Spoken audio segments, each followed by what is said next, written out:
Hello and welcome to the Cheese Room Monday Night Podcast. Here we're reviewing the Arsenal game, the North London derby, and for once it isn't a sea of sad faces after leaving the Emirates. Joining me is a tremendous panel to dissect a very exciting game, London's answer to El Clasico. To my right, the man, myth, legend, Gibbo. How's your day been? Day's been not too bad, mate. But it's work, isn't it? So it is what it is. But yesterday was a good day.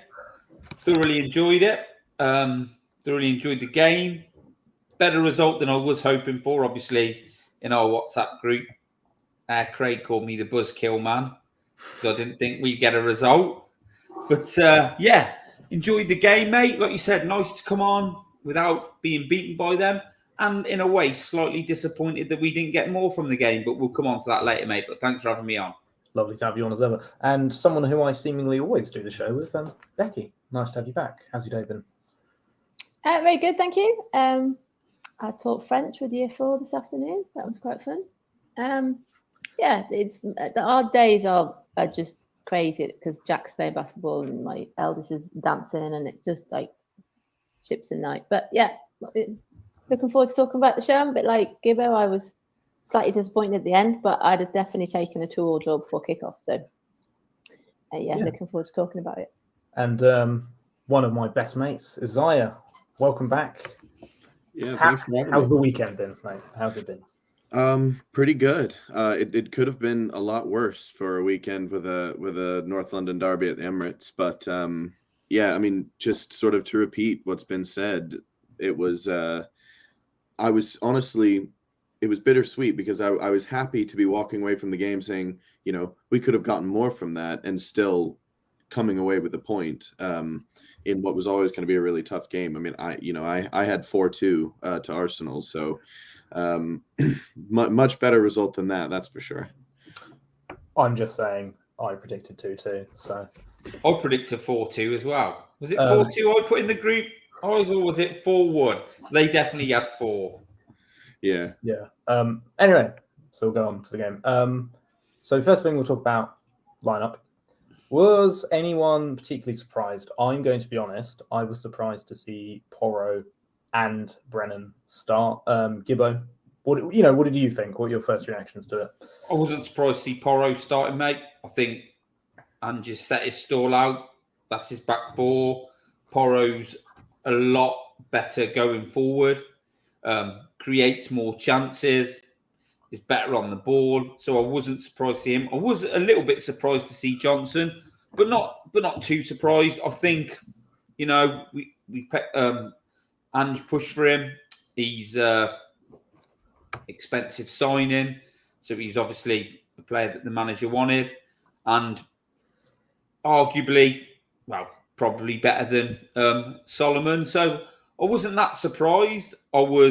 I was happy to see the team. It's a very attacking team, that, and I was pleased that we weren't going to change the way we've been playing. Like manager said, we've sort of that's the way we want to play. It's no point doing that in all the other games. And when you turn up against Arsenal, which is the test, changing what you do. So yeah, it was brilliant. I mean, it was a little bit nerve-wracking. In my head, I was thinking, no matter what we do, we could be on the end of the way we try and play. We could be on the wrong end of a hiding. But yeah, I was pleased. I was nervous, and then when the game was in full swing, I was very happy. Yeah, it's a real statement of intent that he's not going to compromise his attacking philosophy from Ange, playing 2 attacking fullbacks and an incredibly attacking midfield, isn't it, Becky? Yeah, I think I agree with Gibbo. I tweeted earlier that I thought it possibly Royal would play because he's a bit better defensively. But then when Ange came out on Friday and was like, no, we're not going to play any differently. We're just going to do what we do. And if it doesn't work out, we gave it a good try. So I was just saying to Gibbo off air, I watched it at home on my own. It was crazy. Me and 3 cats that I kept scaring every time we celebrated. Paul O'Keefe tweeted, I think, about 10 minutes before the hour before they do the lineup, don't they? That Johnson was in the starting lineup. So Yeah, I thought great. Like you said, they've signed him, they're putting him straight in. They've obviously seen enough in training. Obviously, it's kind of ended slightly sourly for him that it looks like he's pulled his hamstring. And Kerry's just put in the comments about, have we heard any more about it? I haven't had a chance to look really today. But I saw him pull up and you're like, oh, he's in his hamstring there. But I thought, well, when he was there, when he played, he did really well. And that chance that Raya saved, I think, if he'd hit it a little bit harder, that goes in. So I was, pleasantly surprised. It was interesting seeing him come on against Sheffield United on the right wing and then play against Arsenal on the left wing. But I think, as we said about before on this show, is that we seem to be buying players or bringing players in that have flexibility of where they can play. Son could have played on the left, Son played up front, he played in the number 9 position. So I think it's quite good that we've got that kind of flexibility.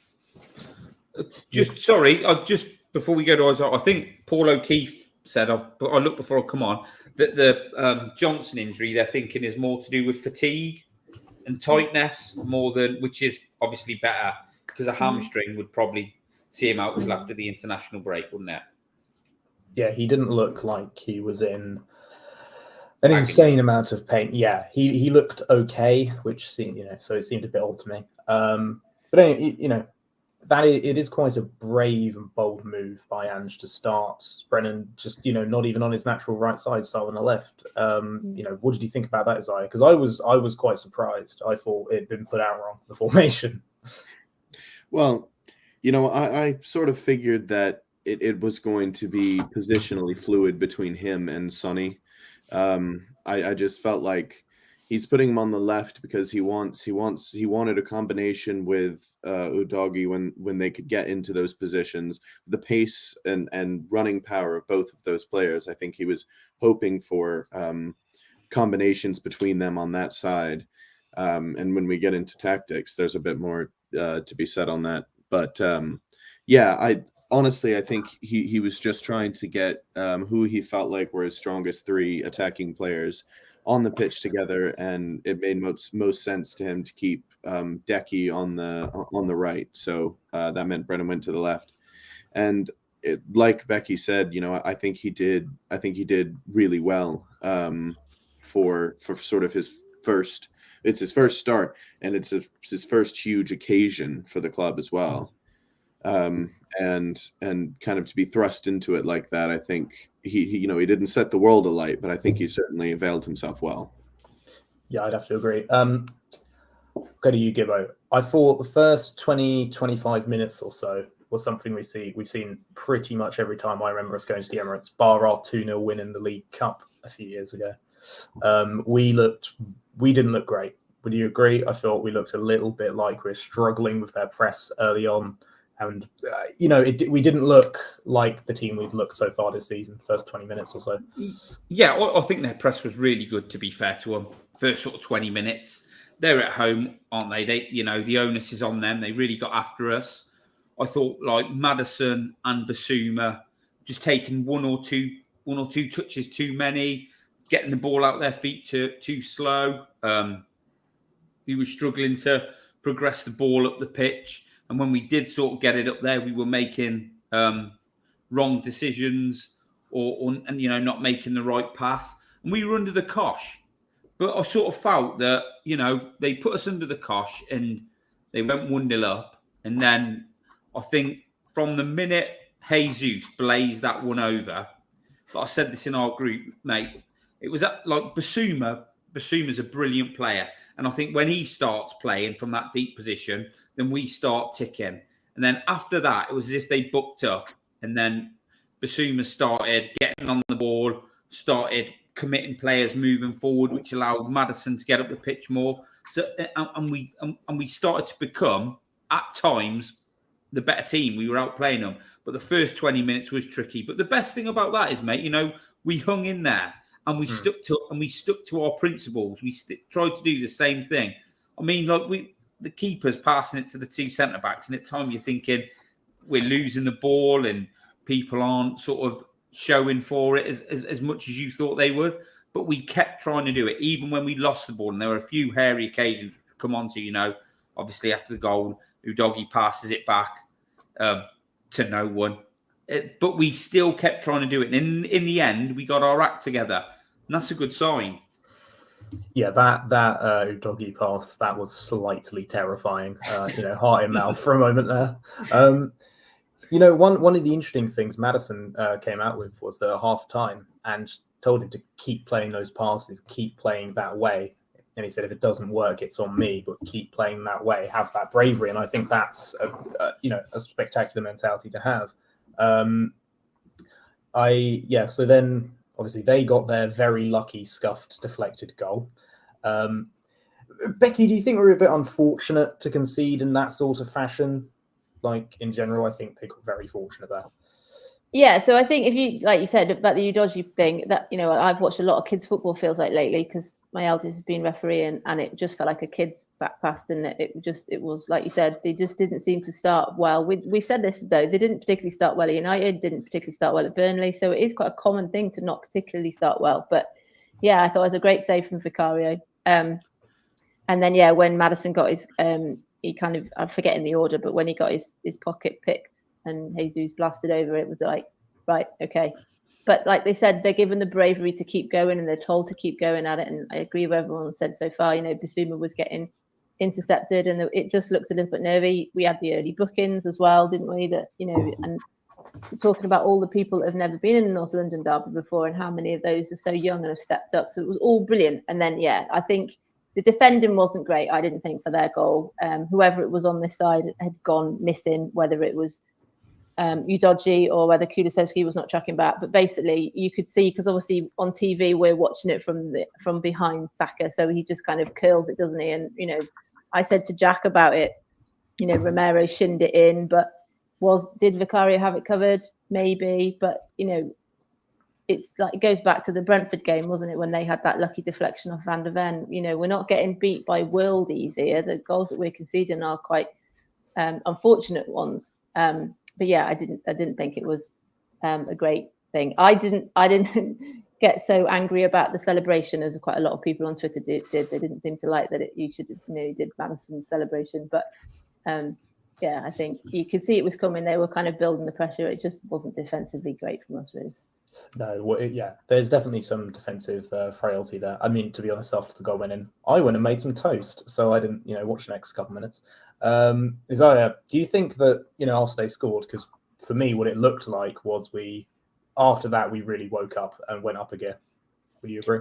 Yeah, and I think really there was a big shift in sort of the I felt like the midfield was very casual on the ball in the opening 20 minutes, just sort of expecting to have more time than they were ever going to have. I mean, anytime you come to the Emirates for one, but really anytime you play Arteta's Arsenal, they're going to press you in those early stages in particular. They're always going to have the press on. And after Matters lost the ball and we were fortunate not to concede, they really sort of tightened that up. And the goal goes in. I mean, they must have determined the ball was going wide. Otherwise, it would have been Saka's goal. So, it's one of those things where that's really unfortunate. But you look at the other areas, like Becky said, and it's really, for me, it's Udogie kind of he starts to back up with the underlapping run. But I think Johnson has, or maybe Kulusevski's come back and tracked that for him. But he sort of just stays in his spot and it leaves Saka all this room.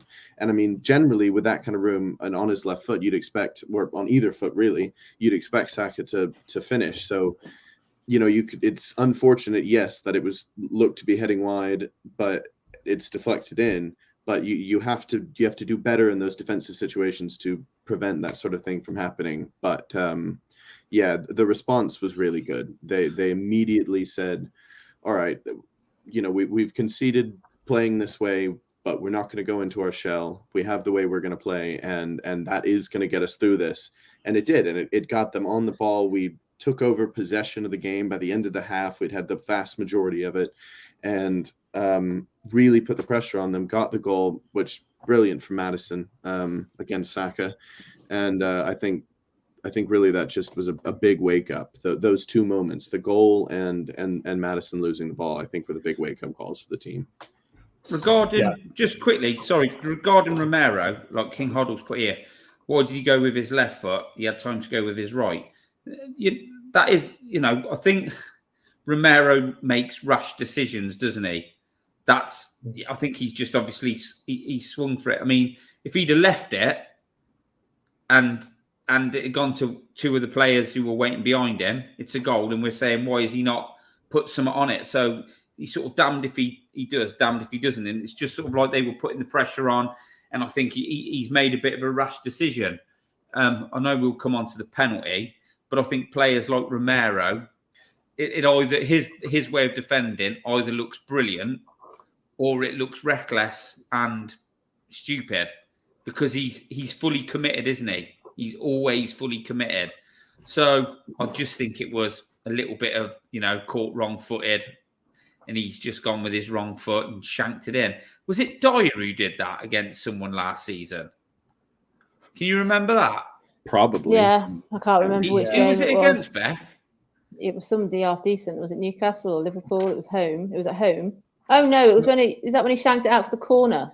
No, he went out for a corner. Someone in the chat will know. I'm sure he shanked one into his own net. He definitely shanked one out for a corner, and they scored from the corner. That was it. That was Brentford.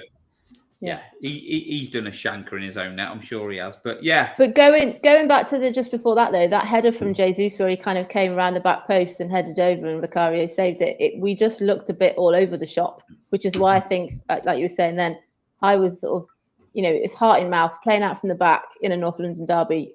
When you're getting kind of dispossessed really easily because of the press, is really difficult to watch. And yeah, I had a lot of people saying at halftime, they're like, crikey, I need to go and have a lie down for a bit, because it's but that's what the way they're being told to play. However, like we've said in previous games this season, that Jesus chance goes in, it's a different game. And we said that at United, and we said that at Burnley and Sheffield United, we've got luck this year. Luck seems to have come from somewhere. Well, we're 20 minutes in, aren't we, against arguably one of the top teams in the Premier League, one of the top 3 teams in the Premier League, away, North London derby. They've put the pressure on us, as you'd expect them to. I'd expect us to do that at our place. They're 1-0 up.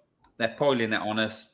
Miss a glorious chance, go 2-0 up, and we've stayed strong. So that first 20 minutes, like obviously the first question from James was, I think, obviously, little bit sort of like heart and mouth stuff, but we came through it, didn't we? Yeah. Here's a question, open to anyone. Do you think last season, when we went 1-0 down, we'd have mentally crumbled and lost that game there and then? I don't think we'd have done this. We'd have just sat there and sat in and hoped that we could hit them on the break. And what would have happened is the pressure would have kept coming on us, and we'd have conceded again. Whereas when now we're trying to take teams on, you've got more chance of scoring a goal. You ultimately you might concede, but you've got as much chance of scoring a goal. Whereas last season we just be camped on our 18-yard box.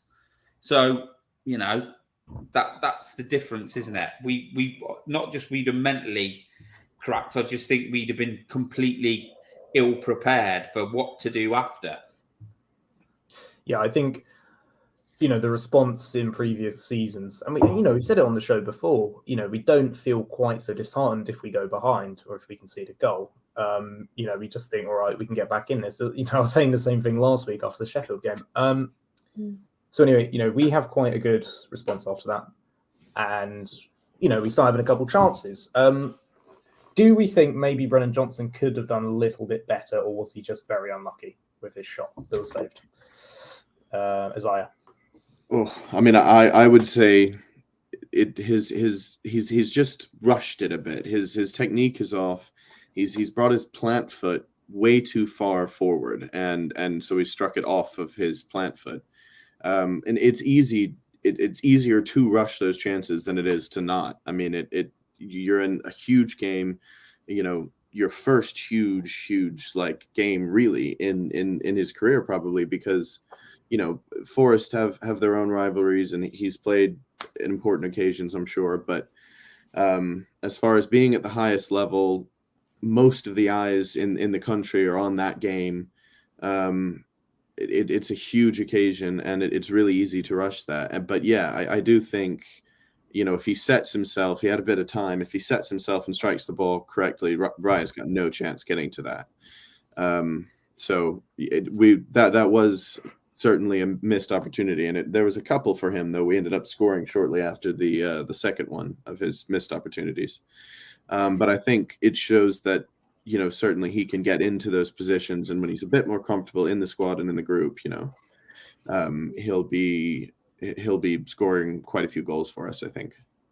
Yeah, I'd agree. I think his build-up play and off-the-ball movement was exceptional. Then, we keep piling the pressure on, and Maddison, who I think that's some of the best playmaker or wide player work, whatever you want to call it, work in the final third I've seen in a very long time. He's done, it reminds me a little bit of Bale in a way. He's just completely destroyed his man, run through, good passes on, great movement. That is probably my favourite goal of the season we scored so far. But it was spectacular, wasn't it? It was world class, even, wasn't it, Becky? Yeah, to the point that I actually lost the ball. I know I said this last week. I think the pink and white ball, when it goes really fast, looks like faces. So I saw obviously Maddison do Saka and run to the byline, and then the next minute you kind of see Son and it's kind of flicked over, and I was just praying it didn't hit the post and come back out again. And then obviously when you watch it in slow motion and in 19 different angles. Yeah, both goals for Son I thought were brilliant goals. They're all one-touch things as well, and I think we've talked many a time about when he shoots first time, he scores. If he has to stop, have a think about what he's doing with it, or take a touch, that's when things tend to go wrong. So yeah, just amazing, delighted for him as well, and he goes and celebrates right in front of the Arsenal fans as well. I did find that quite funny. As a football player, going and celebrating right in front of your biggest rivals while there's thousands of them staring at you, that must be a bit. You've got to have some, balls to do that, haven't you? Go ahead. I think you get just carried away in them situations, don't you? You just go with the sort of just do what takes you there and then. Do you know what I mean? You're just caught up in the moment, aren't you? But that was a great goal. I mean, Maddison's turned him inside out, which is beautiful to see. Great finish from Son. Don't think anyone else in our team would finish that first time. That was a cracking finish.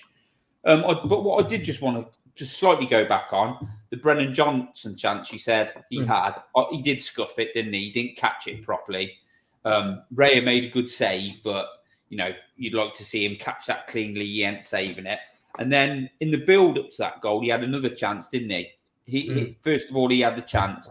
Now, what I take from that is he's got in two good positions to score. Obviously, in hindsight, you can go back to it. But he's got in two decent goal-scoring positions, which is what you want your forwards to do. It's worse if they're playing out wide and they're not getting those chances. You want them to have those chances, and hopefully, as he plays more games and gets more used to everything and things fall his way, he'll get a few goals. But at least he was getting those chances, and it didn't cost us at the end of the day. So that's good to see. But yeah, that goal, I just think Maddison is, we'll come on to it later, as I keep saying about the stuff. But, the minute he went off with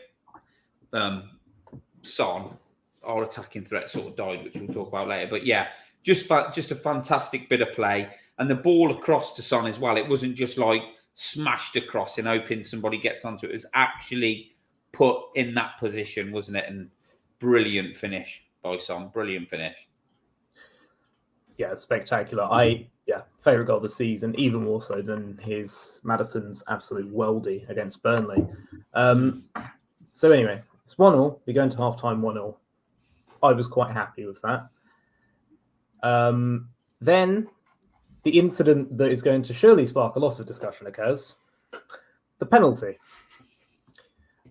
Okay, we'll go around the room. Penalty or no penalty, Isaiah?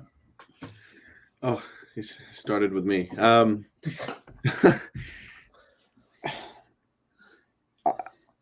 don't know, I guess. I mean, for me, I guess the call that I would have liked to have seen was a foul before the penalty. Madison's dragged down. That's how the ball gets to where it ends up, and it should have been a non-issue because of that. He's pulled down off the ball. I mean, Romero was booked for half that challenge later in the game on someone in the Arsenal penalty area. Just a tiny little shove. Whoever it was, as they do, flung themselves to the ground, writhing in agony, and writhing in agony. And I feel like that's almost the bigger talking point, because I don't know what a handball is. I listened to Dermot Gallagher, whatever his name is, the guy's Ref Watch. That one, the Ref Watch guy. That load of old pony watch, nonsense. But he's basically, what he said was, well, yes, it was a natural position for Romero. He has to have his arms like that to balance himself as he's going in for a block. But it's a penalty, and he's lucky he wasn't sent off, was basically his message. And my point there is not, yes, it was, or no, it wasn't. But okay, if that's a natural position, then by law, it's not. But it stops the ball going in and his hand's up here. So by that logic, I'd say it is. And it doesn't seem the referees know, because it's a different standard in each game. And it doesn't seem the managers or the players know what they can and can't do with their hands, because, again, it's a different standard every game. And so I have no idea whether that's actually a handball. I don't think it should have been a penalty because of the preceding foul. Yeah, I'd agree. Becky, we'll go to you. What did you make of that refereeing decision? Yeah, I think now I've seen it back again in multiple different views. I never watch Ref Watch. Liz always watches it. I'm at school and she's like, I'm going to watch Ref Watch. I'm like, don't bother. You'll be disappointed. They never ever seem to say that we had a bad decision. But watching it, like you said before, leading up to the actual goal, there was a lot of kind of block shots and there was a lot of kind of activity in the penalty area. But I do, A, think it's too close. B, think it deflects off Maddison, so therefore bops up in a funny kind of angle. And also, I think it's ball to hand rather than hand to ball. And I know we've got the hindsight is yesterday was a situation with Gordon, wasn't there, in the Newcastle game, where he kind of basically bats it back in and then they score from it. So it was nothing like that.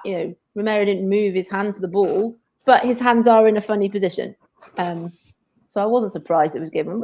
I still go back to the same thing. It's ridiculous. Why take, 5 or 6 minutes to decide it, then go over to the screen, watch 5 or 6 more replays, and then give it? I just think, I know there's rugby on at the moment, but watch the replays they need to. Just say, yeah, you've made the decision wrong. Blah, blah, change your decision. Why have then go over to the TV screen and then watch it again? And then, because even Gary Neville over commentary was going, I don't think that's a penalty. And he went, but who knows these days? And even he was like, who knows what's going to get given? And then as soon as they go, you've got to go to the little screen. He goes, yeah, they'll give this then. And even he was like, as a defender going, he doesn't understand it. So, and then Ange said afterwards, didn't he, that he doesn't understand the rule anymore. So I can understand why it was given, but I think it was harsh.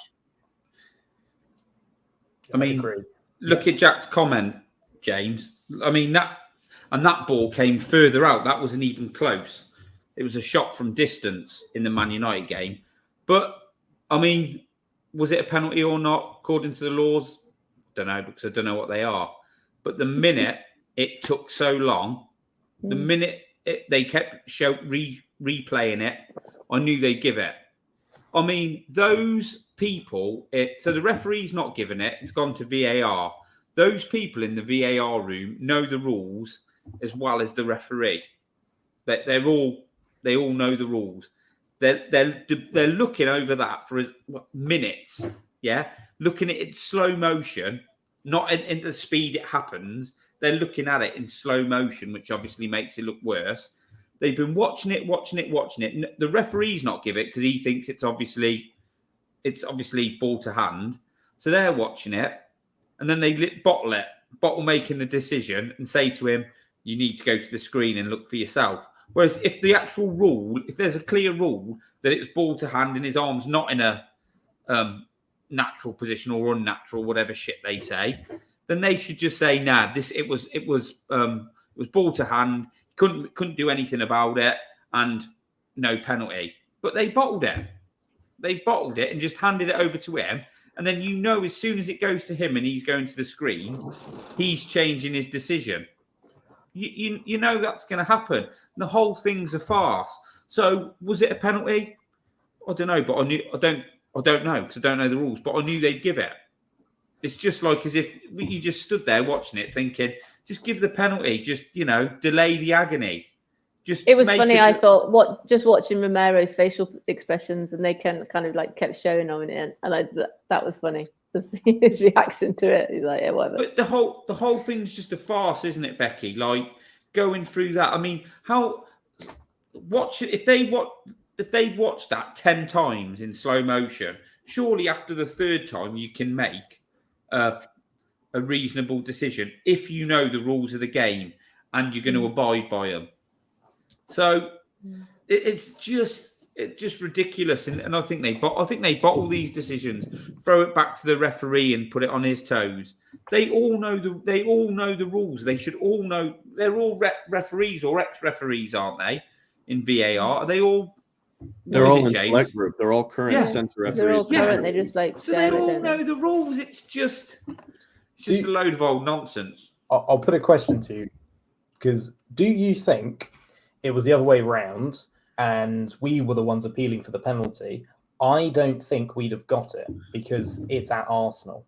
And I think that's where home advantage comes into play. Do you think that's me being overly conspiratorial or not, Gibbo? Maybe a little bit, mate. I mean, who knows with the state of like the refereeing? Because like you look at what happened with Vicario later on. He didn't even look at that.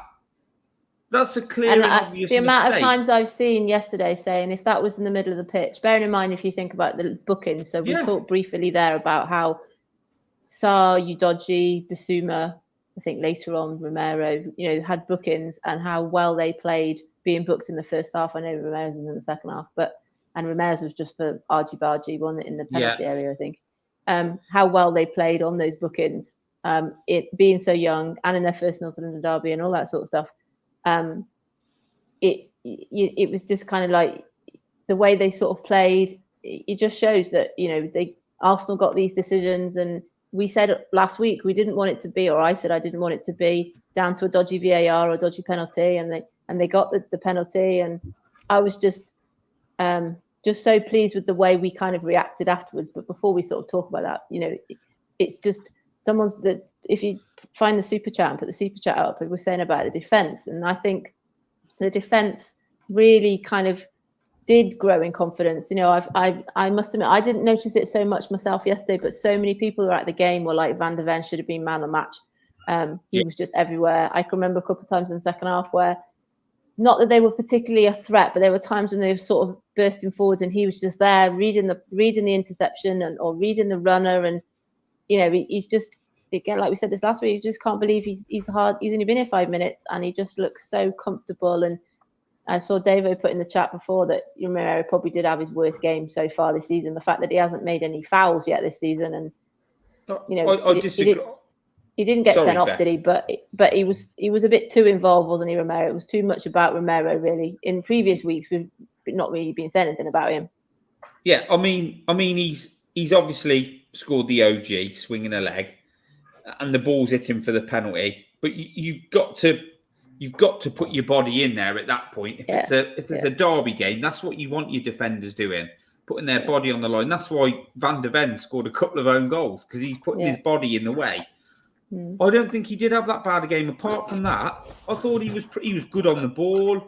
He made some, like the he got penalised for a header or something towards the end of the game, and they give a free kick against him, and it was ridiculous. He just won. He was just first to the ball. He was proactive and he won it. And this is the thing with the refereeing decisions as well. Like we were just saying, Beck, is that Bissouma's booking came from like the build up to that. Udogie was like handed off in the face by Ben White, and fouled, and the ref played on, which is caught, and then obviously they broke away, and then Bissouma's sort of like he's not even screamed in the referee. All the crap refs have had he sort of stood, he's away from him, but he's obviously sort of gone like, no, shouted at him, which obviously that's what they're saying the rule. And he's got a yellow card for it. Whereas Ben White's put a hand in Udogie's face. It's just the refereeing and the standard of it is baffling. It is shocking. Well, in regards to Romero, I'll just bring this up. I was watching a game of bloody Guna, and even he was saying, I think Romero's actually been good today. He's just gotten unlucky, which, that's my thoughts broadly anyway. You want your defenders blocking the ball and making the attempt, and sometimes they get unlucky. But if they don't even make the attempt, it's going to go in anyway. So I'd rather see those guys do that. I mean, in regards to defense getting better, yeah, of course. Van de Ven and Romero haven't played that many games together.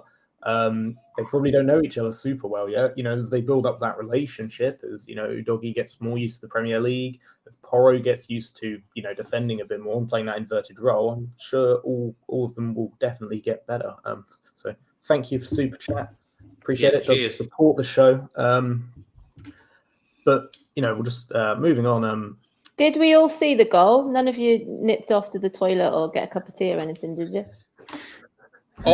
Listen, seriously, my wife started cooking up some a chili. So I was like, we're in the kitchen anyway. So this room I'm in, my telly's there, my kitchen's here.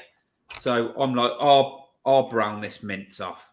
Just you know what I mean? I've had enough. So I'm stood up there and as I'm doing it, Zach's like, oh my God, Jorginho. So I'm like, what was, and I've literally turned around and Maddison's taking it up the pitch because I was ready to sack it all off and just start cooking tea. And then I caught it. It's a good job I didn't really lose the plot and end up walking upstairs or whatever. But yeah, at least I was in the same room. Well, there's the real question. Would you have lost the plot and walked upstairs last season? Oh, mate, loads of times I've walked out last season, turned the telly off, put someone else on. I haven't, but I know people who have. Yeah. Oh, well, anybody who's watched this knows how hard I found the last season or two watching Spurs. So even at that point, I still managed to stay in the same room. So that's positive. I celebrated so loud that I genuinely had to kind of look and think, oh my God, did my neighbours just hear that? Because I properly went mad when we equalised. I was jumping, I was kicking the air. Properly went absolutely nuts, and then kind of went, oh, no one stopped because we have a lot of people walking their dogs past my house. I was like, nope, no one stopped. I didn't obviously shout that loud. What a great goal! You said about the great goal. I thought the fact that Maddison, dispossesses Jorginho, and then I'm thinking, is Maddison going to go himself here and then pass it to Sonny? And like we just said, Sonny's touch, and the fact that he does the Van der Vaart celebration as well behind the goal, almost to the away fans, and then the away fans are going absolutely nuts. It was, I properly celebrated like I was at the ground. It's mate. I spilt my beer because we conceded after watched a terrible bloody replay. I'm having a big old gulp of my can of Foster's in respect to Ange, and then we score and I spill it. Did you spill any beverage or food items during that goal? Well, it's a 9 a.m. game for me. Which doesn't necessarily mean there was no drinking involved, but I was having breakfast. We were at the pub. There's an Irish pub where our chapter of North Carolina Spurs meets, and we were all a big group of us in there. They open, the pub obviously doesn't open in the mornings, but they open up the back for us, and they have a bunch of big TVs set up. It's a cool place, and the roof just went off. Everybody's jumping around. There's beverage. I don't know if I spilled anything specifically. There were beverages spilt. I can tell you that for sure. And to be fair, the first goal as well. I had a great big hug with somebody I've said probably 10 words to in my entire life. So, celebrations were rapturous. And at this point, they've come to their opening time, which I think is 10 a.m. or 11 a.m. And there's actual regular customers out sat in the regular seating areas having their brunches or whatever. And we're just screaming like madmen back there, and they have no idea what's going on. They've just all of a sudden a bunch of people have started screaming. So I think it just shows the level of desire and the new system instilled upon us, because you wouldn't have seen this at any point during the past 3 years. The desire to go press Jorginho from, kickoff is superb. And I mean, Jorginho is the Italian Harry Winks. I saw somebody tweet yesterday about how the length of time to give the penalty was about 4 times as long as the gap between that and when we equalised, because obviously it took so long with the VAR as well. 20 odd seconds. Yeah, was it 23? I think. You could still see that in the stadium they were replaying the penalty after we'd scored. Just to give you an idea of how quick it was. The best, mate, is, have you seen the video on Twitter where it's by Arteta as they're running through to score, and he's just like that. Yeah. And that's when he gets dispossessed, doesn't he? So he kind of keeps his head in his hands throughout the whole move. And then on commentary as well, you can hear Neville kind of almost celebrate, almost as it gets to Sonny, not even before it's kind of gone in, unless my sound is massively out of sync. But it felt like he was celebrating before it even gone in. What a finish, though. Yeah. Another great finish. Brilliant. Like, just the way he's finished that is superb. And then he's obviously ran behind and given the old shush kebab, any. Give him the old, keep my wife's name out your mouth. You know what I mean? Give him the old Will Smith treatment round the back. Brilliant. But yeah, just great character. Great. And that was Sonny's 150th goal as well, which means that'll get played over and over again. We'll always see that goal. Because how many times have we seen Spurs go behind in a game like that, and then Sky pan round and you just see really sad faces of Spurs players? That look sort of like, beaten and, poor old us. Do you know what I mean? But they would just sort of like, you got at different times, not them, but you see Vicario grabbing Romero when the own goal's gone in, and he's like, come on. And there's all that going on. And you sort of, even an old cynical Spurs fan like myself can just see a little bit of, gives you a little bit more hope. Like I said, I hate Ange. He's given me hope again. Yeah, I agree. Yeah, that was funny, wasn't it, when he said that? Yeah. And when he kind of said it, he sounded like he wasn't even like joking as he said it. He was like, "Oh yeah, it was mentioning international duty or something, didn't he?" He said there was a lot of banter. He called it. He went, "Yeah," and then he's like, "Oh, he was probably still doing his dart celebration when I went round with the first goal," but he had like a kind of like edge to his foot. I was like, oh, bearing in mind a lot of us who follow Sonny had at the Burberry event last week where they sat Sonny next to Saka, didn't they? And then Sonny's like moving up, and then someone put Eze between the two of them. But yeah, there's obviously no love lost between Maddison and Saka. No, I think they just give each other a load of banter and England duty, don't they? I think Maddison's that type of guy as well. But yeah. You don't do that, Dier. You know what I mean? You won't do that again. And then 23 seconds later, you're having it rammed down your throat. And why didn't he get booked for going in the crowd, by the way? Why didn't Saka get booked for going in the crowd? We could talk about stupid refereeing decisions all night, couldn't we? You know how they do it. 1 week they do it, 1 minute they're doing it, next minute they're not. There's no consistency. We could probably fill an entire show just with talking about that. So a question I was going to bring up, sorry, Gibbo, was... It's all right, mate. Son scored 5 goals, past 2 games playing as a striker. How many goals do we think he'll score this season? We're going to assume he's not injured for like 3 months or something. Do we have any predictions in that regard? Because I'm thinking he can get 25-ish Premier League goals this season. Do we, Gibbo, what do you think, numbers-wise? Yeah, mate. I mean, he's our best centre forward by a country mile. Like, obviously, I said it earlier, and we'll hopefully come on to it now. But the minute Maddison, I can understand, because I thought we were, we could have pushed on. If Maddison and Son had stayed on, I'd have fancied us to push on and maybe got a winner. But the minute we brought Maddison off, I can understand injured, and put Richarlison up front for Son, all attacking threat that we had died. It's just not the same. You don't get the same energy, the same runs, the same finishing quality. Same press. The press wasn't there. Same. I think Richarlison runs, doesn't he? He probably is a little bit more physical than Sonny, but he's not as cute. it's just not the same quality, Beth. There's a golfing class between the two. And there is, but to be fair to him, I think it's to do with the service he gets as well. You know, if he's saying you just swapped Maddison for Højbjerg, that's not the same, is it? Højbjerg did, or he's not great, but that's the role he's been fulfilling for a while. I think there is a massive difference golfing class between Richarlison and Son. And up top, you just don't get the. I mean, his second touch is a tackle because his first touch is so poor. He's lost it. It's just not the same player. And I just felt it.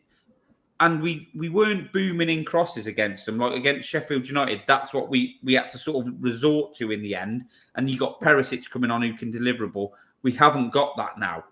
And I think there may be a place, maybe against your Lutons and your, and I was going to say Everton, maybe teams like that, where you need a bit more of at least just a physical focal point that Richarlison can play. But in that game, the Son substitution was baffling, and I think it killed our sort of like momentum as an attacking force. Don't know what you think. Yeah, I'd agree. Go on. James. Yeah, sorry, I was just going to say, they seem like bizarre substitutions. You take off, Maddison and Son at basically the same time. I can understand taking Maddison off because he's struggling perhaps, and obviously Brennan came off because he's on a hat trick as well. Yeah, it's bizarre. I look at that and I go, okay, well, Maddison has to come off, but you look at the pitch and you think, wow, Kulusevski, you put him in the middle. You could put Richarlison in the front line if you wanted that bit of ruggedness in the front line. But the thing I noticed, especially about Richie, was when Solomon and Cooley were running, trying to break the lines, he was dropping a bit deeper. He wasn't making the same run. So we almost had no striker. And the one area Richarlison is, quite good at is aerially in the box. And he wasn't making those runs into the box, which just seemed very bizarre to me. I don't know what you think, Becky. Yeah, I think I agree with what Gibber said. It is when they came on, it was, and bearing in mind, was it on the 80th minute? Was it? Yeah. And so you're thinking, well, maybe there's only 5 minutes of injury time. Yes, Maddison went down injured, so that even I was quite surprised at the 10 minutes. But that's 20 minutes of them to play, and I just felt we were playing deeper and deeper, and that was when Arsenal kind of had a spell, didn't they, at the end, where they were like booming corners in. Was it Havertz who blasted it over near the end? It was just, like I said, I can just remember, I can remember Sarr putting the ball out, but that was because he was tackled. I can remember Udogie putting the ball out because he was tackled. There were a couple of times Højbjerg hit it out and there was nobody near him. So you're watching it going, oh, come on. It's just different when he comes on, and that whole kind of attacking kind of, he went left a few times I saw, and him and Solomon were kind of interchanging, but it didn't quite work out. I agree with what Gibber said. We talked last week about we could see Richarlison and Perisic almost being like a pair, and they would come on together. And now, obviously, unfortunately, we've lost that because he's got his injury. So Solomon doesn't have the same sort of aerial sort of crosses that Perisic does for Richarlison. So, I think, like you said, he's huffing and puffing, but they didn't even show his chance on Match of the Day, did they, at the end? So they obviously didn't think that was a clear-cut chance, really, either. Yeah, I think... sorry, Matt, I know because you were coming on to us, but it always sounds like I'm having a go at him and I'm digging him out. I want him to succeed for us. I want him to be, I want him to be a really useful player. But I just see a guy, people say, his confidence is shot. He does all right for Brazil. If your confidence is shot, you won't even do it for Brazil. It's just, I don't think he's going to ultimately long-term suit the way we play. He doesn't, his attributes are different. So he's either going to have that role where he is a sub, but I don't think Ange's ever going to say, right, it's last 10, we're 1-0 down. Let's just fire balls into the box. I don't think he's really ever going to do that. Perisic can put the ball in there, but he does it from a certain position on the pitch. He doesn't just get it and then just boom it in, does he? So I just don't see him being long-term for Spurs. We're never going to play that way. We need someone a little bit more cuter, a better finisher off both feet, someone who makes better runs, and I just don't think he's up to it. Do you think... Sorry, that's fine. Do you think Ange is obviously trying to give Richarlison a lot of chances. Do you agree that perhaps in the short term, that's maybe a little bit detrimental, especially in a game like, Arsenal, where the game was at? I don't think he's suited coming on, even if Richie was playing at 100%. I don't think we've got anyone else really, though, have we? That's why we play him. He's the only other forward we've got. Well, indeed. But do you think, he could have left Son on for the full 100 minutes? That's what should have happened. I mean, it's not for me to... Ange hasn't really put a foot wrong. So, and I don't sort of want to make out, yeah, that was a team. That was a full team selection, wasn't it? Yeah, that don't agree with that, but I just found it a little bit strange. Just killed us in an attacking sense. Maybe he expects more from him, but I don't know what you think, Isaiah. I just think it was it took the momentum, a little bit of momentum we had away from us. Yeah, I mean, I think that I read. And I think someone's actually commented it, that Ange said after the game that Son came into it with a bit of a knock. And that was the reason he brought him off. He didn't want him to worsen it. So it seems like it might have just been, he probably didn't want Son or Maddison to come off any more than we did, especially how well they were playing, combining for both goals. But he's not somebody like, I feel like maybe Conte or Jose would have left them on and say, well, if they can keep running, this is a big game. We've got to get a result. But Ange, he doesn't work like that. He's more interested in the longer process. I think if it had been, a cup final, maybe they one or both stay on the pitch. But in a league game, 3 points, 1 point, no points against Arsenal mathematically adds up to the same as that result against someone else. And so you have to be conscious of those things. But on Richarlison, I mean, everything emotionally in me wants me to say, yeah, I think he'll get over this and he can be a good player for us. And he does have the attributes, but I don't know if I see it. I don't know if he's just the type of player that we need. I mean, one of the things that Son does so well for us is get really close, particularly to the left winger, but both wingers, and get really close to, well, anyone who moves out into that space, really. We don't have the most fixed positions. And get really close to Maddison or other midfielders and make little combinations, create overloads and triangles. And you just don't see that sort of mental recognition from Richarlison of what position he should be getting into next, of what overload he should be creating by joining the triangle here. I just don't see him having that map in his head, which I can totally understand. It's not easy. I certainly couldn't do it. Even if in a walking drill, I couldn't figure it out. But I mean, the player that we have in that central position has got to be able to do that. And I don't know that he can really. Because I'm just, as you were talking there, I was just thinking about when he assisted last week for Kulusevski's goal. He was more kind of on the left side of the 18-yard box, wasn't he? And he played it into Kulusevski, and Kulusevski then shot it. So it was almost like you're saying Kulusevski was the one in the middle. Richarlison was more on the left, whereas when he came on against Arsenal, he was where Kulusevski was in the middle. So it was a completely different kind of what he was expected to do. I think, I'd have been really, really disappointed if Arsenal would have scored, because it just felt that the momentum had gone, the way we were playing had gone. Maybe they were tired, fatigue had kicked in, and it was just Arsenal were gaining and we were not, and then I'd have been just so disappointed if they'd scored. But but he did it for Romero, didn't he? In the first game of the season, you could arguably have kept Romero on and he took him off. So he's not scared of making these big decisions.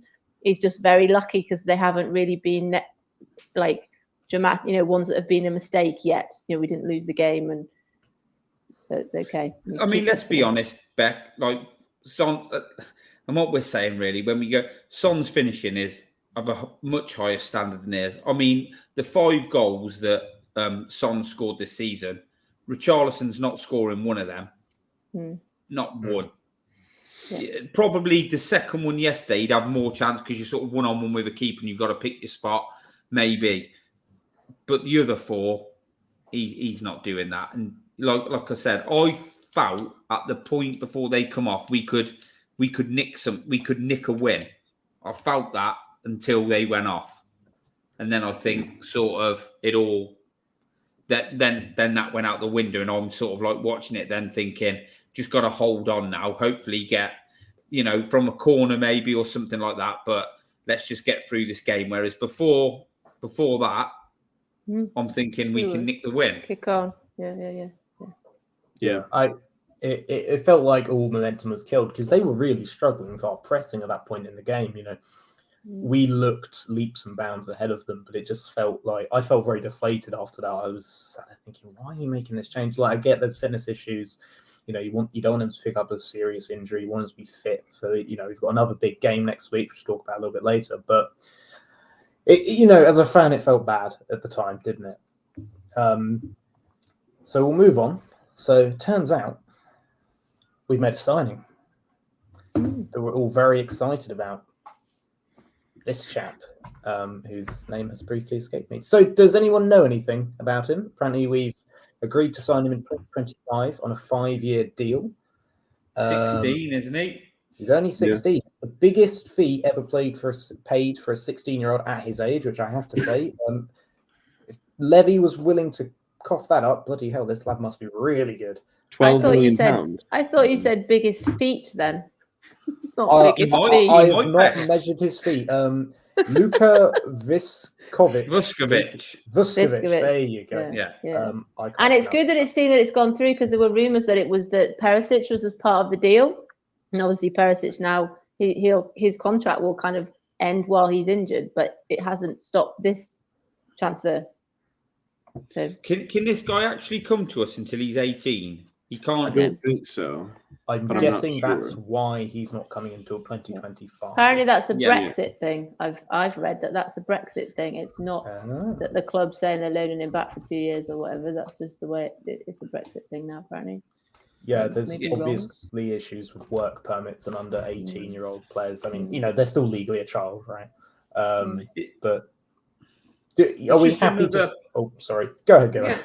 No, I'm about to say it's just another sort of like promising young talent coming through the door at a time when young talent gets a chance at Spurs. Looks like it will get a chance at Spurs if it's good enough, doesn't it? So, you never know. Because Dodgy and Sarr have shown that, haven't they? That exactly. I remember, when they signed and I'd never heard of them, then they went back to their clubs, and that's why people were saying that Valise would stay in Argentina and he's come over. So, but obviously we need him. We're obviously, we're signing these players and we're willing to give them a chance. We're not just bringing them in, which is good. So I mean, hopefully he comes in. We're short of centre backs. It's going to be a couple of years anyway, isn't it? So, and he'll still be a young kid then. It'll still be good chance. It could still be a year or two before he even gets a chance in the team then. So. Yeah, good that we're looking at those types of players. Good that we're sort of doing that again, casting our net far and wide to sort of bring in the best talent around Europe. And time will tell, but we've beat some of the big clubs to his signature, which is always a good sign. And Brighton were after him. That's a great sign. Yeah, that's great news. Oh, that means he's going to be a world class in the next couple of years. Then brilliant. Exactly. we should just look at whoever Brighton are looking at and go sign them, because they're going to be brilliant, aren't they? So I think it shows a stark contrast in the club's transfer policy direction, and it's a positive one. It's pretty low risk. This if he turns out to not be it, we can probably sell him on for a similar fee. But if he is the next, I don't know, Guardiola.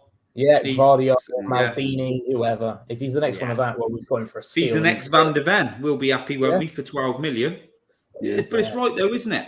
The end, he doesn't have to be the best in the world. As long as he's as good or better, a little bit better than what we've got, happy days. Exactly. So we'll wrap up a little bit. We're talking about the Arsenal game. We'll move on. How do we feel on a scale of 1 to 10? How would you rate the performance and the result from the game? Gibbo. I'm going to give the result a 7.5. I felt we could have gone on to win it, but, first 20 minutes, and if we say the last 20, including, from sort of like 80 to 90 to 100. You know, I'd have took the draw before the game. I'd have took a draw before the game all day long.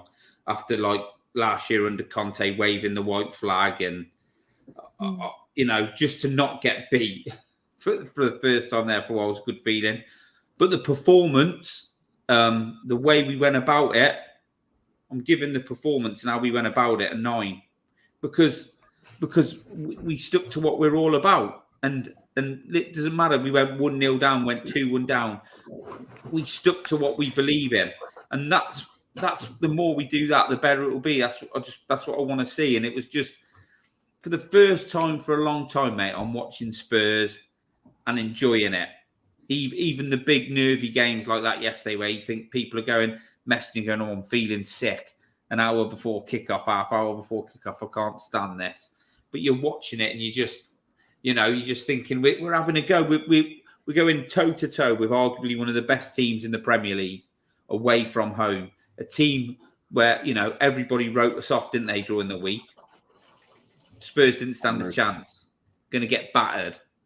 But against most teams, not all of them, you know, City, we might fall on our face. But against a lot of teams, if we adopt that attitude and play that way, we will get more results than we won't, if you get what I mean. We'll win more games than we will lose. Agreed. Becky, how would you rate that game? Yeah, similar. I purposefully was really busy on Sunday so that I couldn't kind of get nervous. I was like reading people's messages going, oh my God, I feel sick. And I was like, no, I'm too busy. Sat down just for the game, watched it. Yeah. By half time, like I said before, was like needed a rest because it was just the playing out from the back and the high press and everything. But I think, I think 7.5 for the performance. I think, like you said, to come back twice on the way, all the things we've said, so many North London derby debuts, the way we've got a new formation, we've got a new kind of core of players. It's so new compared to those of us who were there at the Arsenal game at home last year where Lloris throws the ball in the net and it was just painful. And then kind of, the result, I'd have taken it before the kick-off. So yeah, like a 7. But I was saying to my friends that I just wanted us to come out of the game unscathed, without injuries, without sending off. Because I was talking to somebody on Twitter today, they were like, everybody plays everybody. It doesn't really matter. But I firmly believe it matters in the order that you play teams. The order that you play teams is important. You know, we were playing Arsenal and then we're playing Liverpool at home. And I think in April we've got, is it Arsenal, Liverpool and Newcastle all in the same week? Yes, everyone plays everybody, but the order in which you play them does have an impact, because if Romero got sent off yesterday, or, you know, we're hoping Madison's not injured, we are a few injuries away from it being quite different. You know, Van der Ven's not playing, Dier has to come in, we're assuming. You know, Romero's not playing, Phillips isn't on the bench. You know, Madison is injured, who plays instead? And when we've got everyone fit, it's a great team. Someone tweeted me saying that they thought that was our strongest side on Sunday, when we've got everybody fit. So yeah, I was more sort of worried about the Liverpool game really, because that is going to be crazy. You know, they're scoring 3 every game. They're conceding, but they're scoring so many. So it's just going to be, we need to have a massive atmosphere at Liverpool. It's going to be full on, I think. Yeah. Am I the only one who wasn't that worried before the game? I was quite confident that we were going to get a result. Yeah, I think you were the only one. You were probably pissed up, mate. That's why you were. No, I made my predictions completely deadpan sober, and I turned out to be right. So fair play to you, James. Good lad. Stopped drinking, then, you know, the world is mine. Isaiah, you know, how would you rate that performance? I'm going to say, you know, similar 7. No, not the performance. The result. You know, a 7.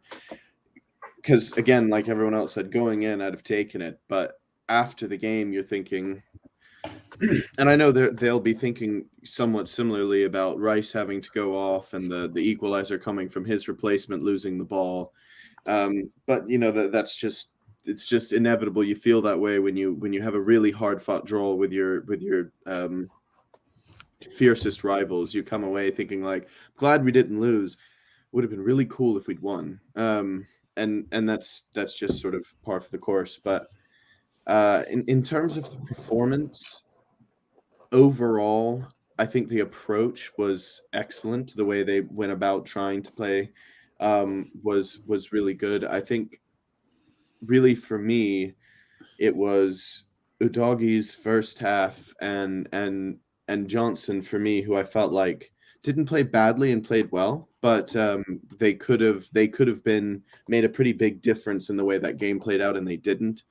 Ange was very, especially after that opening 20 minutes, he made a little bit of a shift and had us start playing to create overloads on the right side of the pitch, and it was working because they were bringing in Ketia and Jesus to press the center backs off of the goal kicks or distribution from the goalkeeper, and then bringing Vieira and Rice up to kind of whoever filled in the pivot area to press them. And it was leaving a little bit of space in the higher areas on the right for Sarr and Porro to get into. And what they would do if they couldn't advance the ball with that overload, if Arsenal brought players over to close that overload, was switch play, either by going back to Vicario or straight across the pitch if the space was there. And when Johnson and Udogie would get the ball in those areas with the chance of, wow, Arsenal are really outnumbered because they've just sent all their players over to the right to close down the space of that overload, Johnson was hesitant to play those balls down the line to Udogie, and Udogie was hesitant to play those balls down the line to Johnson or on the overlap to Udogie, wherever the run was being made. It was just a lot of, I'm going to make sure I keep the ball, turn back, play the midfielder, maybe they can find that pass. And I think, Udogie, especially in that first half, was a bit nervy, and Brennan, I can't blame him, it being his first, start, his first real big occasion for the club.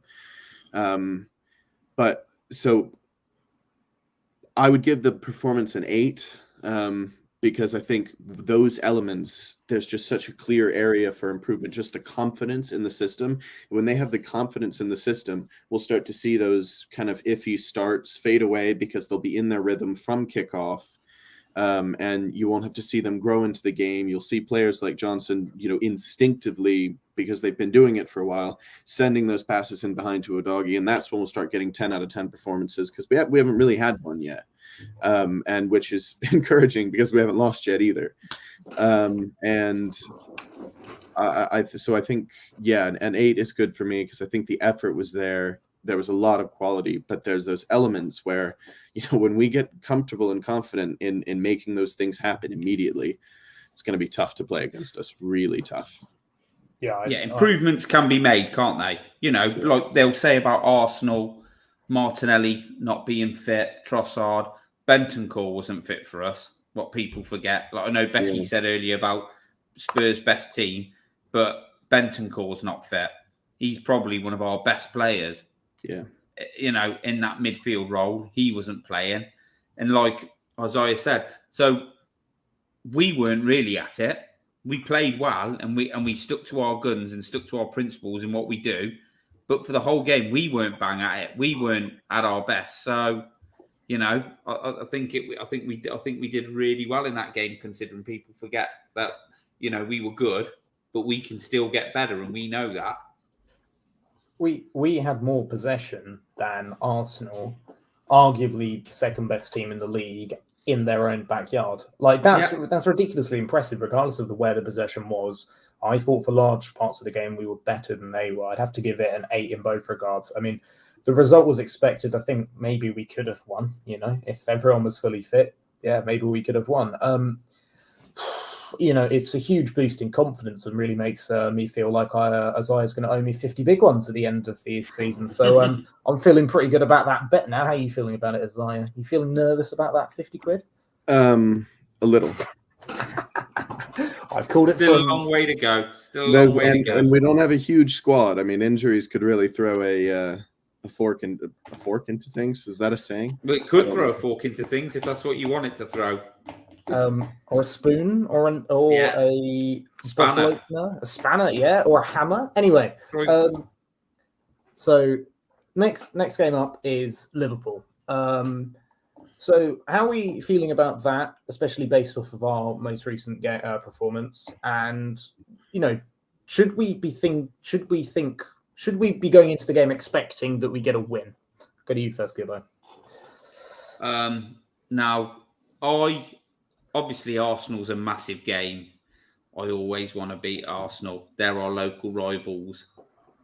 But I loathe Liverpool and their fans. I hate them. I really hate. This is the game I want to win. Bad things tend to happen to us in lots of games, but Arsenal away, especially Liverpool away, I know we've got them at home. And like Liverpool at home last year, we sort of give them 2 goals. Salah always scores. We just don't beat them enough for me. We got a good chance at home. We've got to beat them. That would be a real marker because they're playing well. They're a good team. I think City, Arsenal, Liverpool are the 3 top teams in the Premier League. But I so desperately want us to beat them that I just can't see it happening. But it's just another horrible game. But we'll play the same. We'll go at them the same. We'll do exactly what we did against Arsenal. They won't sit back like Sheffield United did. So I think it's just one of those where you sort of got to ride your luck a bit because they will get chances and hope we can put our chances away. And that's enough to beat them. But at least we'll take them on. We'll have a go at them. And I am praying to the footballing gods that we beat them because they are horrible. I just loathe them, mate. I just even when I went out to the Champions League final and just after a minute when that goal went in and you just know in my head I just knew we weren't getting back into it and I thought of all the teams it's them. Yeah, I just praying we beat them, mate. I'll be so happy if we beat them. That'll probably be the best result of the season for me beating that mob. So fingers crossed, mate. Praying for the best. Yeah, Becky. What are you thinking? Well, it's like I said before. Liverpool are really firing, aren't they? And interesting. We talked about going behind a bit this season, but we've never gone 2-0 down yet this season. And I know it's not the same, but Liverpool last season, Salah was just really on it, and Nunez and then Dier did that sort of funny chest out thing, didn't he? And Salah kind of ran around him, I think, and it was awful. Yeah, I think, like I said a minute ago, the atmosphere is going to really help. If Sonny could nip one, really early on, like he did against West Ham, I remember, that would be brilliant. It's just, otherwise I think it's going to be hard, isn't it? But we've got it. It's a big week, really, to see whether these kind of knocks and things affect us. If we start with the team that started on Sunday, then I think we've got a great chance. I don't think it's necessarily going to be as feisty as the Arsenal game, although the Arsenal game wasn't like a really red-blooded game. I don't mean like that, but I don't think it's going to be quite as bad as that. Yeah, I'm nervous. Like I said, I was worried about the Arsenal game, but we never really get results at the Emirates, so it was a bit kind of a free pass game for me, really. Liverpool at home. I've said this before on the show that my husband supports Liverpool, but he's maybe not a proper Liverpool supporter, that he actually wishes Spurs well, but he always sends me a sympathy text after every Liverpool game. Oh, you probably deserved a draw, or I thought you did it really well here, and I can't wait to send that text back. Beck, you are right. You'll obviously be there, I take it, but that crowd needs to be rocking. Yeah, we've got the trumpet again. We've got the drum. It's a night game, all intents and purposes, isn't it? R5. That is a big thing at Spurs now. I think that is. We've obviously got Angie. We've got that. That's the next thing. Is that crowd whenever we're at home, no matter who we're against, we need to make the noise in that stadium intimidating, don't we? That was the whole point of having that stand. So it's like the Dortmund away at the Dortmund home end. Sorry. That's what we got to do. Scare the shit out of Liverpool and smash them to bits. That'd be lovely. I want teams to be scared to come to Spurs. Not like children, but I want the players to be terrified, right? People are scared to go to, people were scared to go to the Camp Nou, for years and years. People are scared to go to the Etihad teams because City are really good at the Etihad. I want them to be terrified to come to Spurs because you're not winning. When was the last time we beat them? 6 years. Was that at Wembley? Yes. Yes, that was that 4-1. Yeah. Yep. Blimey, Son scored a double. We're due. I'll ask Isaiah what he thinks, and I'll give my thoughts on it. Isaiah, what do you think? What do you think we should expect? How confident are you? I'm extremely confident. I never am, and I'm the eternal pessimist. But looking at Liverpool's midfield, I don't see how they. If Maddison starts, I'm extremely confident. If there's nothing with the injury that keeps him out, right? If that's not the case, then I retract all of the statements I'm about to make. But I don't see how they lay a glove on our midfield. Schlob is the Hungarian guy, however I say his name. He's a player. Yeah, McAllister and Jones, all very good on the ball. Sure, they can create chances. Sure, I don't see defensively how they're possibly going to cope with the movement, the control, the overloads, the triangles we create in midfield, the fullbacks tucking inside. They're going to be outnumbered, and none of them have any defensive quality at all, really. I mean, maybe Jones, the best of them, and he's not very good defensively. None of them are very quick. Maddison and Bissouma and probably Sarr are quicker than, maybe not the Hungarian chap, but the other two certainly quicker than them. There's going to be, if depending on actually who plays for them, there's going to be space in behind the fullback areas. And I know that I'm not sure if Trent is injured. I know Gomez has been in at right back. He was in against West Ham, I think. But I mean, they've also got Van Dijk and Matip probably as the two center backs. Van Dijk is not as quick as he used to be. He's certainly not as good as he used to be. The pace we're going to have to get it behind Joel Matip, and is slowing down, worsening in quality Virgil van Dijk. I don't see how they live with us. I know Alisson's brilliant and he can come up with an unbelievable game and keep us out, but I think the midfield battle is going to be overwhelming. Klopp's really, unless he plays Endo against us, which God, I hope he does, he has no defensive midfielder. And I don't see how that possibly works with the amount of space that's going to leave Maddison to operate in, or he's going to have to lose one of his attacking midfielders to Marshall Maddison. And then we've got so many other areas of threat. I just don't think we have the right players to match us. Their front three are ruthless, though, aren't they? Yeah. They are, all three of them. Whatever three they play are ruthless. Like Son, obviously bags goals and his quality. Kulusevski is a great player. I really, really like Kulusevski. But he's not a massive, massive goal threat, is he? And obviously, if Solomon plays, I don't think he's a massive goal threat. I think Johnson is slightly more of a goal threat than him. He's got goals in him. But that whatever front three Liverpool play, they are ruthless. Salah scores goals. Núñez gets a lot of stick, but he's good. He'll score goals. Diaz, Jota, Gakpo, whatever three they play, all three of their forwards are a goal threat. So yeah, that's the worry for me. What I think is I've actually been wrong on Liverpool. I thought they'd be a lot worse than they actually are. They've actually impressed me a little bit from what I've seen. Yeah. But they still have no real defensive solidity. They play an incredibly high line, and our front line is a lot quicker than theirs. They are nowhere near as good at pressing as Arsenal are. We're at home. We managed to handle Arsenal's press away. I think they're going to score a few goals, but we're going to score a lot more. It's proper old school football, isn't it? If they score 4, we score 5. So we'll go around the room and ask some predictions. Gibbo, what do you think predictions wise? Mate, I'm just an old cynical Tottenham fan, mate, but I'm going to go for, because as long as we get through it, which I don't want to be saying stuff like this unscathed, I'll take another Desmond, mate, another 2-2. Okay. Becky, what's your prediction? I agree with what you said. It could be 3-3, but if they go 2-0 up very quickly, I think it's going to be it's just going to be trickier. It's not going to be Sheffield United, is it? It's going to be harder to kind of come back against them. So I'd love to take a 2-2. I've got a feeling we won't win.